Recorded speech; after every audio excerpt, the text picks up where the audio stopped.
What does the Bible really teach? So let's get into this one today. Let's see here. So we have the Bible teaches that God will bring about these changes on earth. He will wipe out every tears from their eyes, and death will be no more. Neither will mourning nor outcry nor pain be anymore. And you can read more about that in Revelation 21, verse 4. We also have the lame one will climb up just as a stag does. Isaiah 35, verse 6. And we also have the eyes of the blind ones will be open. Isaiah 35, verse 5.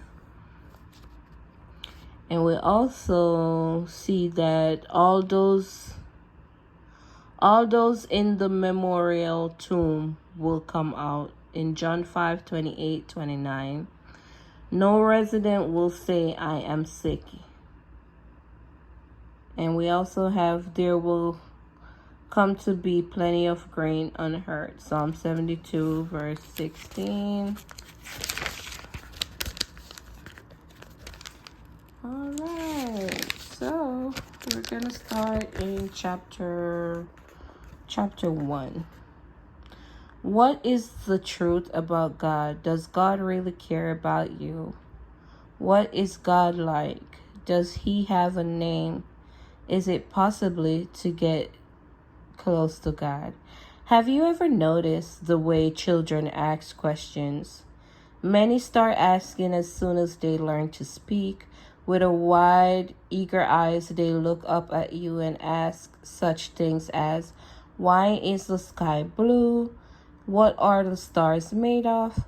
Who taught the bird to sing?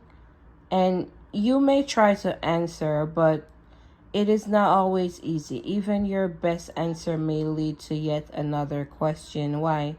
Children are not the only ones who ask questions. As we grow up, we keep asking. We do this in order to find our way, to learn the dangers that we need to avoid, or to satisfy our curiosity. But many people seem to stop asking questions, especially the most important ones. At least they stop searching for the answer. Think about the question on the cover of the book. Question raised in the preface was, why is it often good to ask questions? Why do many stop trying to find answers to question that matters most?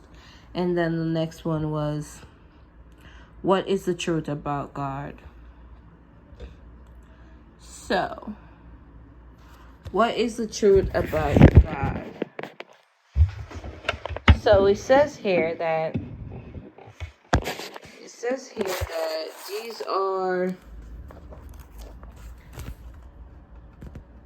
these are some of the most important questions you can ask, yet many people try to find the answer. So very likely you are interested in getting to the answer of life big questions. No doubt you sometimes wonder, what is the purpose of life? Is this life all there is? And what God really like? Is it good to ask such questions? Well, if you keep on seeking for the answer to the most important question, you will find that the search can be very rewarding. In Proverbs 2, verse 1 through 5, despite what other people may have told you, there are answers. You can find them in the Bible, and the answers are not too hard to understand. Better yet, they bring hope and joy, and they can help you to live a satisfying life right now. To begin, let us consider the questions that has troubled many people. Is God uncaring and hard-hearted? Many people think that the answer to the question is yes. If God cared, their reason would not be a very different thing. Well, we look around and we see that the world is full of war, hatred, and misery. And as individuals, we get sick, we suffer, we lose loved ones to death. Thus, many say, if God cared about us and our problems, would He not prevent such things from happening? Worse yet, religious teachers sometimes lead to think that God is hard-hearted. How so? When tragedies strike, they say that God is well. In effect, such teachers blame God for the bad things that happen. Isn't that the truth about God? What is the Bible really teach? In James 1 verse 13 answers, when under trial, let no one say, I am being tried by God. For with evil things, God cannot be tried, nor does He Himself try anyone. So God is never the source of wickedness you see in the world around you. He does not allow things to happen. He does allow bad things to happen, but there is a big difference between allowing something to happen and causing it. For example, think about a wise and a loving father with a grown son who is still living in his home with his parents. When the son soon become rebellious and decided to leave the home, his father does not stop him. The son pursues a bad way of life and gets into trouble. The father the cause of his son's problem? No. In Luke 15 verse 11 through 13 says, God has not stopped humans when they chosen to pursue a bad course, but He is not the cause of the problem that has resulted. Surely then, it would be unfair to blame God for all the trouble of mankind. God has good reason for allowing mankind to follow a bad course. As our wise and powerful Creator, He does not have to explain His reason to us.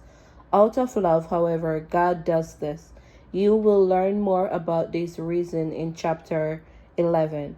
But rest assured that God is not responsible for the problem we face. On our contrary, He gives us only hope for a solution. In Isaiah 33 verse 2, furthermore, God is holy. Isaiah 6 verse 3, this means that He is pure and clean. There is no trace of badness in Him, so we can trust Him completely. That is more than we can say for humans, who sometimes become corrupt. Even the most honest human in authority often does not have the power to undo the damage that bad people do. But God is all powerful. He can and will undo all effect that wickedness has had on mankind. When God acts, He will do so in a way that will end evil forever. In Psalms 37 verse 9 through 11. This is the word of our mouth and the meditation of our heart. Let it be acceptable in Thy sight. Follow me, guys, if you're new here, and we are going to continue on the chapters, because this was chapter 1, and we have all the way to hold on.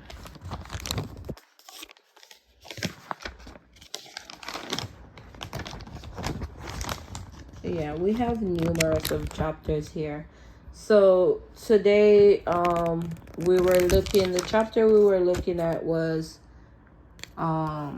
what is the truth about God. Now we're gonna be continuing in the next video. How does God feel about injustice? So we'll continue then. God bless and have a lovely day.